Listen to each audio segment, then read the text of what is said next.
Why, if it isn't my underclassman, Cyno. What a pleasant surprise it is to see you in Mondstadt during the WINDBLUME Festival. Greetings, Lisa. Though I'm sure you've been aware of my presence in Mondstadt for some time already. Oh dear, looks like you've seen right through me. But I was in no hurry. I knew we'd see each other sooner or later. Yes. It's just as Professor Cyrus said. Shared aspirations always have a way of bringing people into each other's orbit. He always has such a poetic way of wording things. I suppose that's the one respect in which I've taken after him.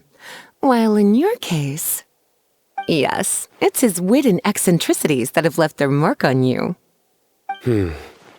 I'm not sure that describes me very aptly these days, given that I'm now the General Mahamatra.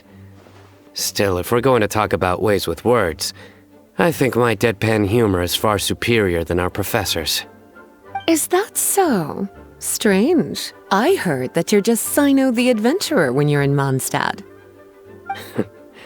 You make a good point. What do you think of Mondstadt during this time of year? It's quite nice, isn't it?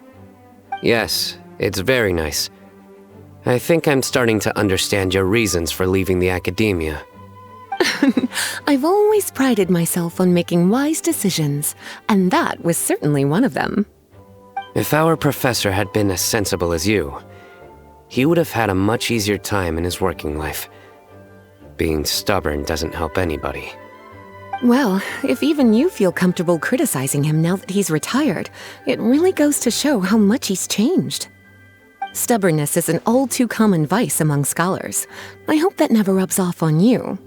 I'm always happy to see you visit Mondstadt and experience the feeling of freedom for yourself.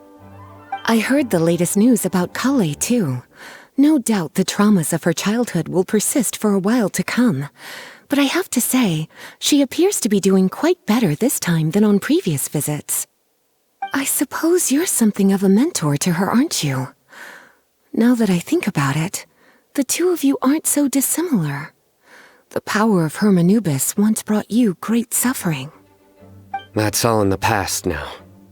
Besides, Professor thankfully didn't treat me like a test subject for the priest's power like the higher-ups had hoped, even though I was a desert dweller. Instead, he gave me the tools I needed to lead the life I have today. He adopted me, educated me, taught me how to fit into society. I am very grateful to him. You are very gifted, and sometimes that can become its own curse. But he has reason to be grateful to you too. Without you as his son/student, he may have never changed his stubborn ways. As a fellow student of his, I couldn't be happier for the two of you. Well, look at how quickly this developed from small talk to a deep and serious conversation. That's one thing I do miss about my academia days. By virtue of being another of his students, you were as much a part of Professor's family as I.